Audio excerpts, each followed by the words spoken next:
Faith of any kind always comes by hearing.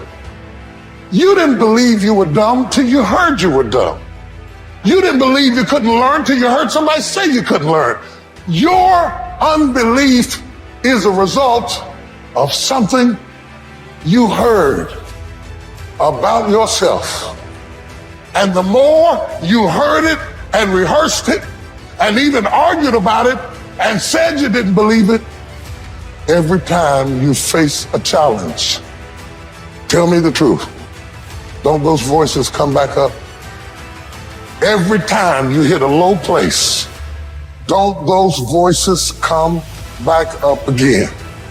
And you will never completely be healed or whole until you change the voice inside of your own head.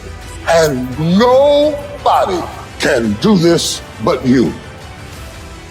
You've got to make some conscious effort to begin to work to develop you. Start listening to tapes on a daily basis to begin to recondition your mind, to retrain your thinking. Listen to things that can empower you, that can enable you to create a new reality for yourself and a new life for yourself. You might appear to be strange around most people. Don't expect it to make sense to anybody why you've got to do this, why you have got to go. Well, I don't understand. You don't have to. I'm going for me. This is something I have got to do.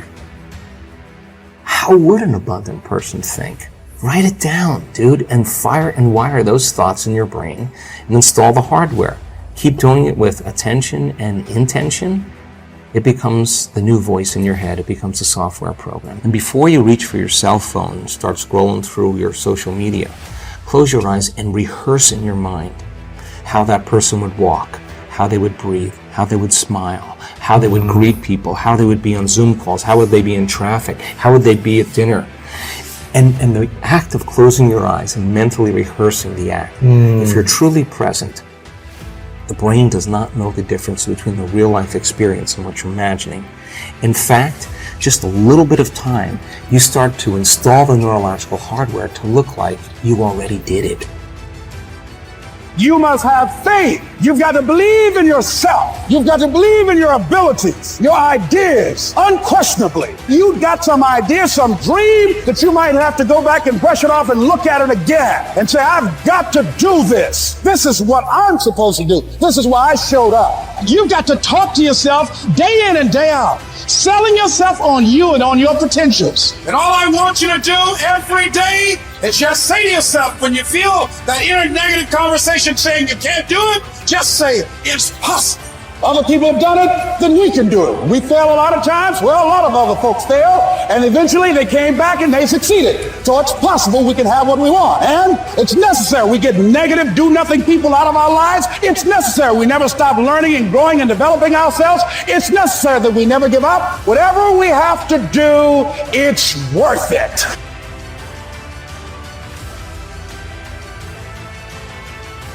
You have power over your mind, not outside events. Realize this and you will find strength.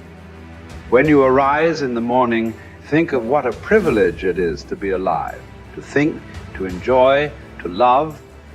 The soul of a man harms itself, first and foremost, when it becomes, as far as it can, a separate growth, a sort of tumor on the universe. Because to resent anything that happens is to separate oneself in revolt from nature, which holds in collective embrace the particular natures of all other things. Yes, keep on degrading yourself, soul. But soon your chance at dignity will be gone. Everyone gets one life. Yours is almost used up, and instead of treating yourself with respect, you have entrusted your own happiness to the souls of others. Everything of the body is a river. Everything of the soul is dream and vapor. Life is war and the abode of a stranger. The only fame after death is oblivion. Forget everything else. Keep hold of this alone and remember it. Each of us lives only now, this brief instant. The rest has been lived already or is impossible to see. The span we live is small small as the corner of the earth in which we live it, small as even the greatest renown, passed from mouth to mouth by short-lived stick figures, ignorant alike of themselves in those long days. It's the programs in the first 7 years of your life that actually started in the last trimester before you were born. The fetus is already learning. I go, these programs downloaded in the first 7 years control the character of your life. And I go, okay, what programs did you get? I go, well, wait a minute.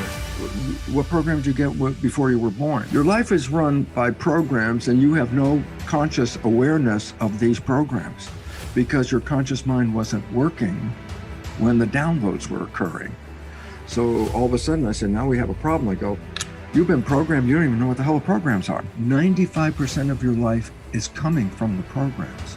Your life is a printout of your programs. Look at your life right now and recognize the things that you like that come into your life. They didn't get there by accident. They came in there because you have a program to, have those things.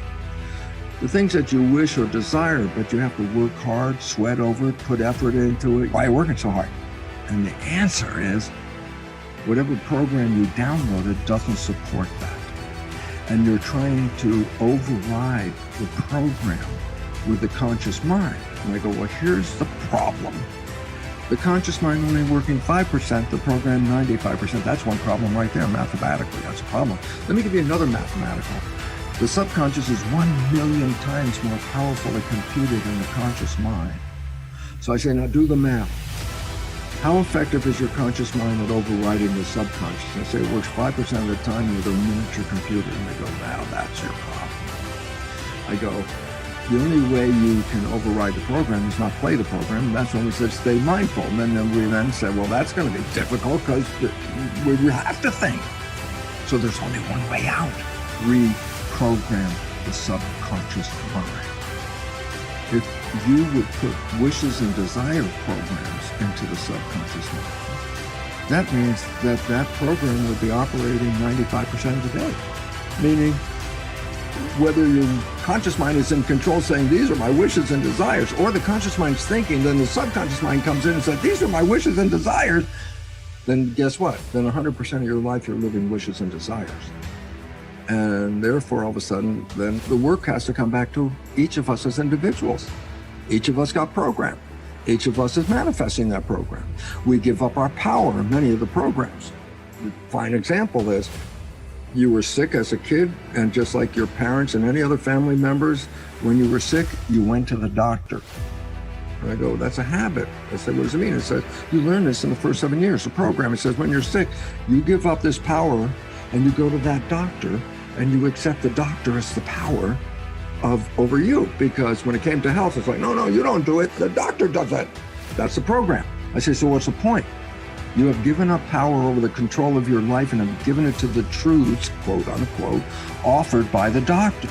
I go, significance. I go, the doctor misreads your diagnosis and then tells you, oh, I'm sorry, you only have 3 months left to live. And I go, significance. 95% of the day, the program says the doctor is the correct one, the truth. What do I know? The doctor knows. What do I know? So 95% of the day, then your belief system is going to do what? Take the words of the doctor and manifest them as truth. I go, what's that mean? Well, you're going to die in about 3 months. I go, from what? I go, hey, that was a misdiagnosis. You're still going to die, because your belief system will manifest an illness that will terminate. Cancer, for example, is not due to any genes. There's no gene that causes cancer.